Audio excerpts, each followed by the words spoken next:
Look at this day. The sun is shining and it's warm. And I'm getting ready to spray primer. Got a little bit more cleanup to do. I got to go lay all my hatches and stuff out there all ready to paint.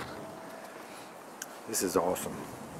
I had some tape over this and it's kind of left a nasty film. I got to get something to get that off. Well, getting close here. Should be painting in an hour or so. Spreading out all my goodies on the table out here so I can spray them, and I see so many spots that need to be worked on, but I'm spraying anyway. Got a front compartment hatch cover, the anchor locker cover. This is the bait tank cover. This is the console door, fold down seat, front hatch cover, fold down seat, bait tank cover, and the two little back box covers or doors. All gonna get sprayed. So I'm ready to mix. I got it stirred up real well. I got a real measuring cup, not a yogurt cup. The kind you have to buy. It's 4 to 1. So I'm gonna put 400 milliliters in here.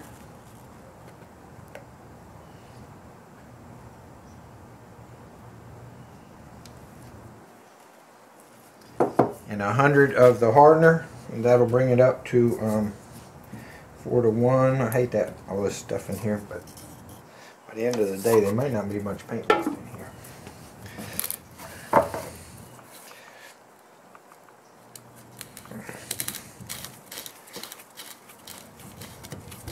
Alright, let's bring this up to 500 and a little bit, because I went a little bit over 400.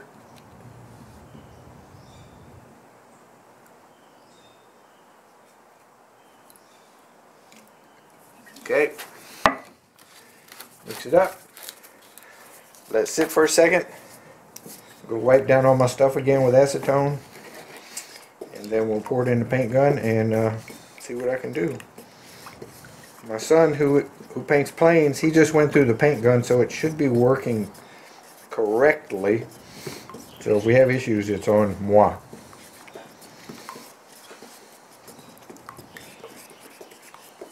Okay, we'll let that sit. Okay, a little disclaimer here. I am not a painter and I don't really know what I'm doing. But I'm going to do it anyway.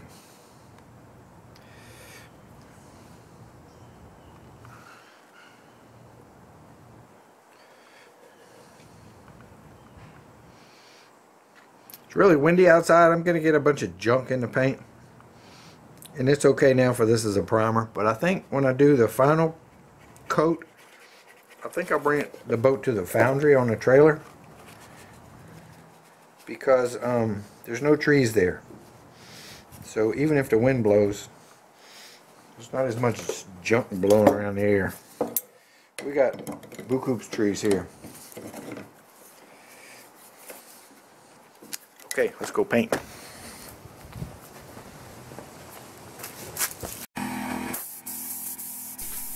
I started out with the gun not quite set up right. I wasn't really spraying enough paint.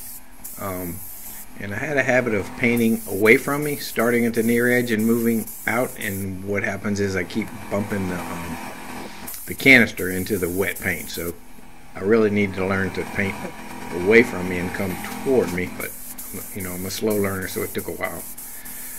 This is a very heavy bodied automobile primer. It's sand super easy and it has good filling properties. So part of why I'm doing this is to see what grit I'm going to need to sand down to. Really most of these are just at 150, and when I start sanding I will know if that's good enough. I may have to move up to 220 or even more. I'm not keen on sanding, so I'm going to do the minimum for sure. And my little air compressor was really struggling to keep up. Sometimes I had to just wait. It was getting pretty hot, which is another reason I think I'll be better off painting at the foundry, because they have a big 5-horse air compressor there and it'll never run out of air. Now, got into the boat, and this was the most fun part because I have all these different layers of different colors, different surfaces, and now they're all the same color. And man, it just was good for my psyche. So after a layer of paint, I can kind of see that big flat part in the back. It looks really good. All the hours I spent sanding on it, it hardly needs anything. Most of my issues were on all these little corners. Some of the outside corners I've sanded into the glass, and that's going to be a problem. I have to put some epoxy over that. But overall, I'm going to guess I'm probably 90% good on the surfaces. It's mostly little spots that are bad, not big areas. Little corners, little inside corners, and it's mostly hand sanding. I'm pretty good at running a power sander when it comes to making my fingers raw, rubbing in all these little corners. That's where most of the bad spots were. But at least I can see what I need to do now, so really happy with how this came out.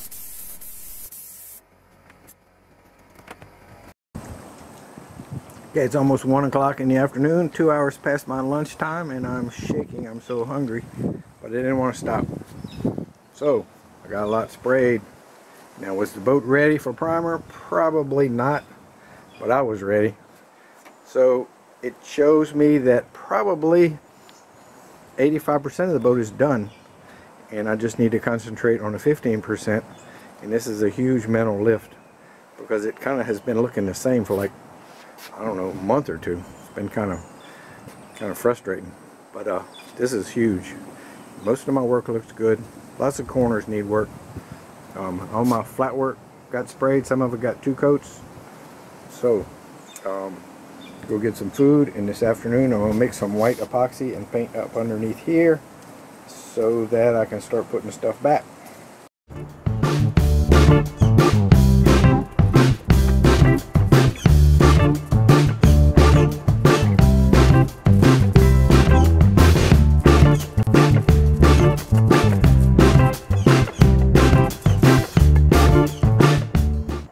While it was warm and dry today, I broke out my new 2-gallon unit of white epoxy that I purchased. How do you like that? New. I couldn't get any white from my buddy.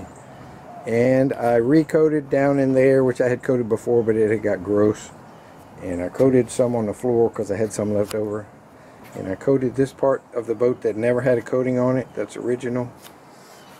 And I coated my filler panels. And it looks kind of funny now, but when I'm finished, the whole boat will be the same color on the inside. Probably the off-white that it was new. But the part that I painted white today is going to be textured, and the cap rails and part of this up here is going to be smooth. I'm sure I'm going to need to texture some of these where people stand. But I didn't put the epoxy paint where I want it to be smooth. The epoxy paint is great filler. It's very heavy bodied, and it covers a multitude of sins, and I'm just happy. And it's supposed to rain tomorrow and the next day, and then we have a drying day and a drying day, and then more rain coming. So quite a while ago I installed these deck drains. I thought everything was going to be lovely. I started out by doubling up the wood back here in the back because I dished out quite a bit of the deck, and I didn't want it to be too thin, so I put a doubler under the bottom, and then I put these deck drains in, and they have a snout coming out of them about a 45 degree, and I didn't think too much about it at the time. And then I drilled the holes in the transom for the through hulls, and I probably could have put those a little bit lower in hindsight, but I didn't think about it. So the video last week, you can see where I tried to hook up the hose between the deck drain and the through hull. The bend was so severe that the hose wanted to kink, and I didn't want that. So I bought some plastic, and I'm going to make a fitting to take care of this issue, hopefully forever.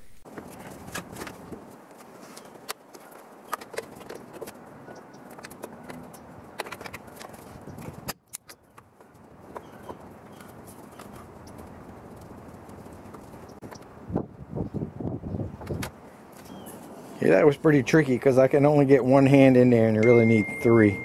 But this is the angle between the downspout of that floor drain and the rubber hose going back to the through hull.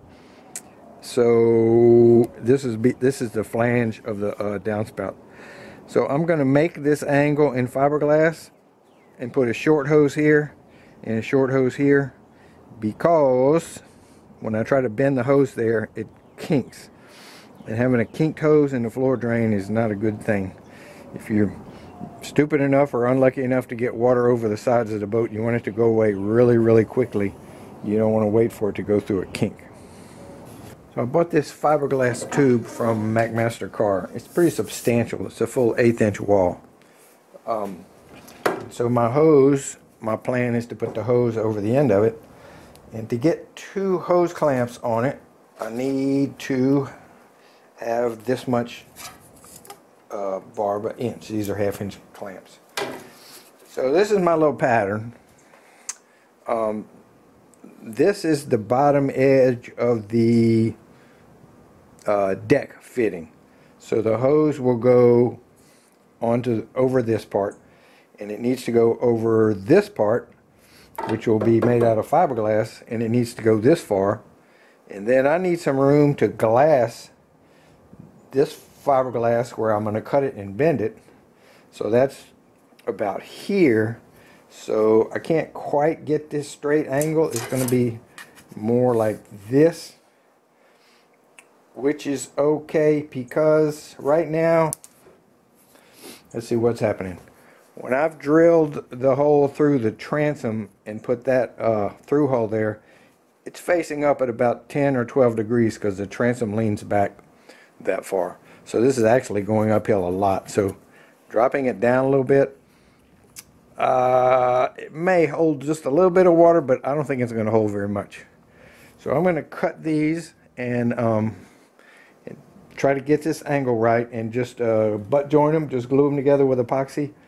And then when the epoxy's cured, I'll grind the joint back, bevel it down a little bit, and wrap it with cloth, because this is going to be, if not below the water line, it's very close to it. So we need to make sure that this doesn't fail.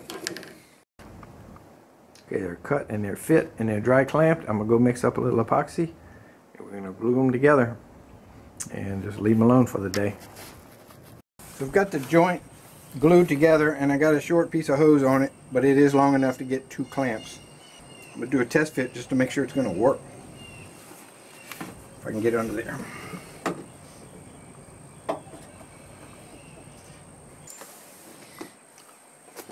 It's still got a little bit of a funky angle, but you can see the green fiberglass pipe, and that's my through hole. I left a pretty good gap so the hose could be flexible. It's going to work. So I'm going to take them in, remove that little piece of hose, sand all the edges rough so the hose will stick on there better, and epoxy the joint from the outside.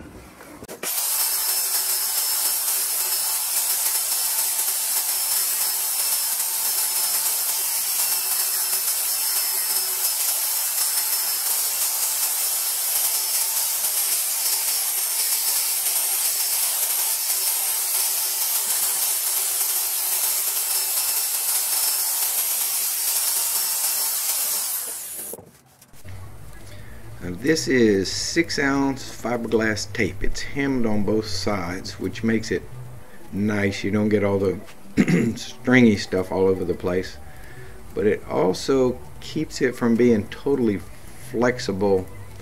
I don't know quite how to explain this, but if you just wrap it straight around the joint, the distance in the middle is longer than the distance on the edges because of the way the cut is.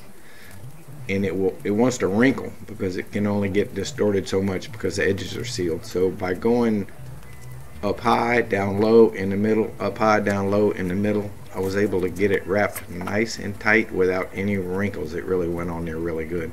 And of course I'm using epoxy, not polyester resin. So it went well. I put maybe 6 layers, kind of really didn't count. And then I cut it, and then I wrapped it with blue tape to just keep it tight because it's really tight now, and I didn't want it to unravel while I turned my head. So, and the next morning, with most of the blue tape peeled off, it looks super, and it is 100 times stronger than it needs to be for a gravity drain. So